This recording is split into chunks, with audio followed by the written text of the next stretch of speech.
Supreme court ने मध्य प्रदेश सरकार में मंत्री विजय शाह को भारतीय सेना की अधिकारी कर्नल सोफिया कुरैशी के खिलाफ टिप्पणी के लिए फटकार लगाई है। सुप्रीम कोर्ट ने कहा कि जो बोला है आपको उसका परिणाम भुगतना पड़ेगा। इसके साथ ही शीर्ष अदालत ने मामले की जांच के लिए एक एसआईटी का भी गठन करने का आदेश दिया। मीडिया रिपोर्ट्स के हिसाब से शीर्ष अदालत ने कहा कि आप एक पब्लिक फिगर हैं, आप अनुभवी राजनेता हैं, आपको समाज में एक उदाहरण पेश करना चाहिए। आपको बोलते समय अपने विचारों पर ध्यान रखना चाहिए। ये सशस्त्र बलों के लिए एक बहुत ही इंपॉर्टेंट मुद्दा है, हमें बहुत जिम्मेदार होने की जरूरत है। इसके साथ ही शीर्ष अदालत ने विजय शाह की माफी को भी खारिज कर दिया है। शाह के वकील ने बताया कि मंत्री ने माफी मांग ली है, जिस पर जस्टिस सूर्यकांत ने कहा कि ये कैसी माफी है। सूर्यकांत ने उनकी माफी को अशिष्ट टिप्पणी बताते हुए उनकी आलोचना की और कहा कि किसी को समझदारी और जिम्मेदारी से बात करनी चाहिए। जस्टिस सूर्यकांत ने आगे कहा कि वो माफी कहाँ है, वो माफी क्या है, आपने किस तरीके से माफी मांगी है। माफी का कुछ मतलब जरूर होता है। कभी कभी लोग कार्रवाई से बचने के लिए विनम्र भाषा का इस्तेमाल करते हैं और कभी कभी वे मगरमच्छ के आंसू बहाते हैं। आपकी माफी किस तरीके की है। बता दें कि जस्टिस सूर्यकांत ने आगे कहा कि आप ये धारणा देना चाहते हैं कि अदालत ने आपसे माफी मांगने को कहा था।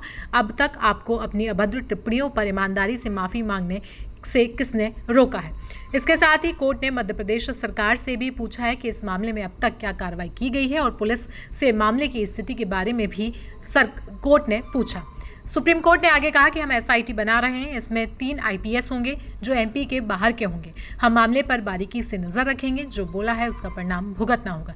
एसआईटी में 3 आईपीएस में एक महिला अफसर होंगी। एसआईटी मंगलवार 10 बजे गठित हो। सुप्रीम कोर्ट ने एसआईटी के स्टेटस रिपोर्ट 28 मई तक दाखिल करने का भी आदेश दिया है। बता दें कि सुप्रीम कोर्ट ने आगे कहा कि आप एक पब्लिक फिगर और एक अनुभवी राजनीतिज्ञ हैं और आपको अपने शब्दों पर विचार करना चाहिए। कोर्ट ने विजय शाह से कहा कि आपने क्या कहा और क्या माफी मांगी, उसकी वीडियो आप हमें जरूर दिखाइए। हम जानना चाहते हैं कि आपने माफी कैसे मांगी है। कुछ लोगों तो इशारों से माफी मांगते हैं, कुछ घड़ियाली आंसू बढ़ाते हैं। हम जानना चाहते हैं। कोर्ट ने विजय शाह के वकील मनेंद्र सिंह से कहा कि हमें आपकी ऐसी माफी नहीं चाहिए।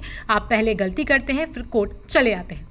विजय शाह पर आगे टिप्पणी करते हुए कोर्ट ने कहा कि आप जिम्मेदार राजनेता हैं, आपको सोच समझ कर बोलना चाहिए, लेकिन आपने बहुत घटिया भाषा का इस्तेमाल किया। जस्टिस सूर्यकांत ने आगे ये भी कहा कि हमें यहाँ वीडियो नहीं चलाना चाहिए। बता दें कि सशस्त्र बलों के लिए ये एक भावनात्मक समय है और आपको जिम्मेदार होना चाहिए। हमें सेना पर गर्व है और वे अग्रिम मोर्चे पर हैं।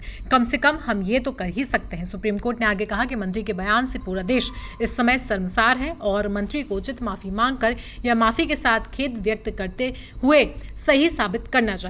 हम एक ऐसे देश से हैं जो कानून के शासन का पालन करता है और ये उच्चतम से निम्नतम स्तर तक के लिए समान है।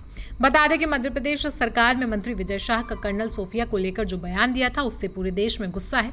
इस मामले में विजय शाह के खिलाफ एक एफआईआर भी दर्ज हुई थी।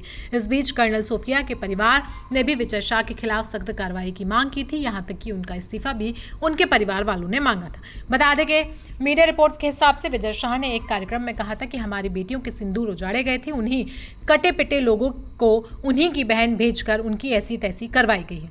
उन्होंने कपड़े उतार कर हमारे हिंदुओं को मारा था और मोदी जी ने उनकी बहन को उनकी ऐसी तैसी करने के लिए हमारे जहाज से उनके घर भेजा। उनकी इसी बयान को लेकर हाईकोर्ट में पहले मामला चला था और अब आज सुप्रीम कोर्ट ने विजय शाह को जमकर लताड़ा है। तो विजय शाह पर सुप्रीम कोर्ट की टिप्पणी पर आपकी राय क्या है, आप हमें कमेंट सेक्शन में जरूर बताएं। साथ ही साथ देश दुनिया की बाकी खबरों के लिए भी जुड़े रहें जनसत्ता के साथ।